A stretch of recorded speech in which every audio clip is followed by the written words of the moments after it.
اب آئینے میں ایک اجنبی سا چہرہ دکھائی دینے لگا ہے اب آئینے میں ایک اجنبی سا چہرہ دکھائی دینے لگا ہے۔ کل بہت دیر تک اسے پہچاننے کی کوشش کرتا رہا، پھر لگا شاید میرے عکس نے کوئی بحروپ دھار لیا ہو۔ نہ جانے میرے ہر راز سے واقف وہ مانوس سا چہرہ کہاں کھو گیا ہے۔ یوں سوال تو بہت تھے مگر جواب ندارد۔ پھر بھی یہ احساس مسلسل رہا کہ میں جسے ڈھونڈ رہا ہوں وہ کہیں پاس ہی موجود ہے۔ ذہن کا صندوق کھنگالا تو چند پرانی یادوں میں لپٹے ایک مبہم سے لمحے میں کچھ سراغ ملا۔ اس پر جو پتہ درج تھا وہ سیدھا دل کی ویران بستی کو جاتا تھا۔ ہاں، وہی راہ جہاں ہم نے کئی خواہشوں کو دم توڑتے دیکھا تھا۔ اس کوچہ میں جہاں کبھی امنگیں رقص کرتیں اور جذبات مستقبل کے خواب بنا کرتے تھے، اب فقط افسردگی کے بادل چھائے تھے۔ رشتے اپنی رنگینی کھو چکے تھے اور در و دیوار پر بے بسی کی ایک تہ جمی تھی۔ کچھ جھجکتے ہوئے جب دل کے دروازے پر دستک دی تو کوئی جواب نہ ملا،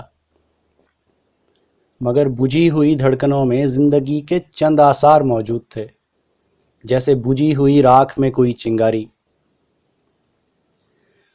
کچھ پرانی آشنائی کا واسطہ دیا تو طاق سے وہی صورت نمایاں ہوئی جس کے ہم متلاشی تھے، مگر اب وہ اپنی سب آرزوؤں کو لیے اپنی ہی ذات میں قید ہے، جیسے ریشم کا کیڑا، اور اسی انجام کا منتظر کہ کب قدرت اسے موت کے کھولتے پانی میں ڈال کر اپنے گرد لپٹی ریشم سی خوبصورت زندگی سے آزاد کرے۔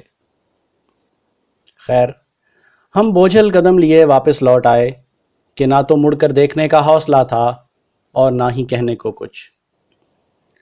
اب تو بس اس نئے چہرے سے واقفیت بڑھے گی یہاں تک کہ وہ بھی کسی اور بحروپ میں ڈھل جائے اور یہ قصہ پھر آغاز سے چلے۔ یوں ایک جواب کی تلاش نے کئی اور سوالوں کو جنم دے دیا۔ شاید کچھ سوال اپنا جواب خود ہوتے ہیں یا پھر کچھ سوالوں کے جواب نہیں ہوتے۔ زندگی بھی اسی ریشم کے کیڑے کی مانند ہے جو خود ساختہ قید میں بھی ایک شاہکار بنتا رہتا ہے، یہ جان کر بھی کہ اس کی قیمت اسے اپنی سانسوں سے چکانا ہوگی۔ یا پھر یہ سمجھیے کہ قفس کی لغت میں آزادی کے معنی کچھ اور ہی درج ہیں۔